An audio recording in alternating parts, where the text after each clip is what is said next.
You're watching Just the News. I'm Melitopol.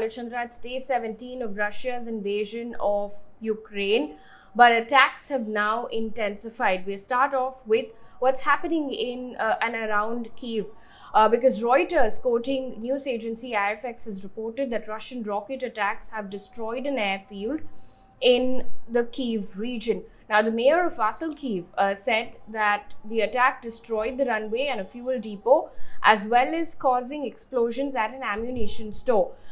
Meanwhile, Chernihiv has seen intensive shelling of the last couple of days. There's no water supply in the city and parts of it have no electricity. Now, it's not just Kyiv, but situation is quite bad in Mariupol, as we've been reporting. Ukraine's foreign ministry has said that Russian forces have shelled a mosque in the southern Ukrainian port city of Mariupol, where more than 80 adults and children, including Turkish citizens, have taken refuge.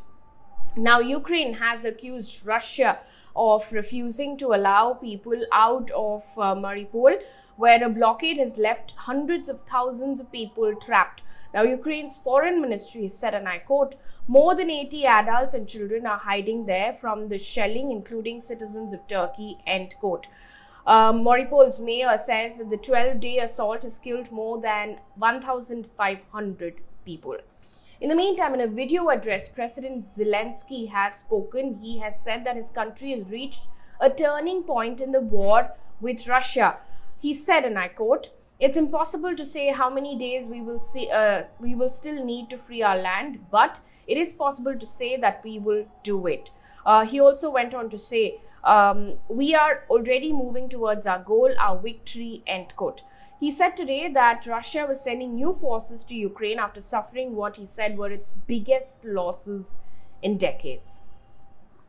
Meanwhile, the leaders of France and Germany are holding another round of phone talks with Russian President Vladimir Putin.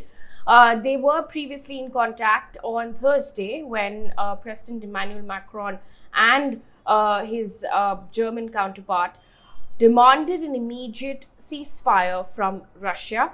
Moscow has rejected such calls. Also, news coming in that President Volodymyr Zelenskyy has accused Russia on Friday of kidnapping the mayor of southern Ukraine's Melitopol. Now, he said, and I quote, "They have transitioned into a new stage of terror in which they try to physically liquidate representatives of Ukraine's lawful local authorities," end quote. In the meantime, residents in the Ukrainian city of Melitopol have come out to protest, and this is a report according to BBC, against the alleged abduction of the mayor by Russian forces. Also in the news, the Polish Border Guard Agency today said that close to 1.6 million people have fled Ukraine to Poland since the war began. Not all of these refugees are thought to be currently in Poland.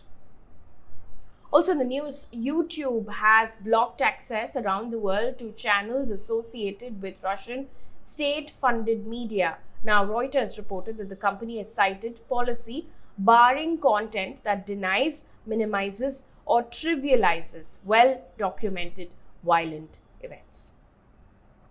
Now, Italian authorities have seized a 530 million euro superyacht owned by a Russian billionaire.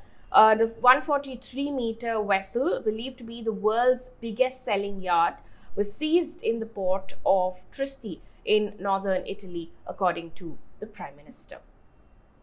Moving away from Russia-Ukraine crisis to other news coming in from across the country, starting off with what's happening in Odisha. A suspended BJD MLA from Chilika, Prashant Jagdev, was assaulted after he allegedly rammed his car into a crowd in Odisha's Khurda district on Saturday afternoon. Now, the police have said that 22 people, including 7 police personnel, have been injured. The MLA was badly beaten up minutes after his vehicle ran over the crowd. No casualties have been reported, and an investigation is currently underway. And in another tragedy that came in from Delhi, 7 people were killed in a major fire at Delhi's Gokalpuri on Friday night. 13 fire tenders were rushed and the fire was brought under control on the intervening night between Friday and Saturday. 60 huts were reportedly burned. Prime Minister Modi in a tweet described the incident as heart-rending while conveying his condolences. Also in the news, Pakistan today has sought a joint probe a day after India said it accidentally fired a missile which landed in Pakistan. India's Ministry of Defense yesterday had also expressed relief that there has been no loss of life due to the accident and that a court of inquiry had been ordered. Meanwhile, the Kerala Economic Review 2021 indicates that the unemployment rate in Kerala has grown in recent years in contrast to the declining trend at the national level. And this is a report by the Indian Express which says that the All India unemployment rate has declined from 5.8% in 2018-19 to 4.8% in 2019-20. The rate in Kerala, however, increased from 9% in 2018-19 to 10% in 2019-20. And in Jabalpur, an Air Alliance Air ATR 72 aircraft with around 55 passengers on board from Delhi went off runway. According to reports, all passengers were safe. Following the incident, Air Alliance released a statement and it said, and I quote, "We are grateful that all the passengers and crew are safe. Their safety and evacuation are our priority. We regret the unfortunate incident and have initiated an investigation into the incident," end quote.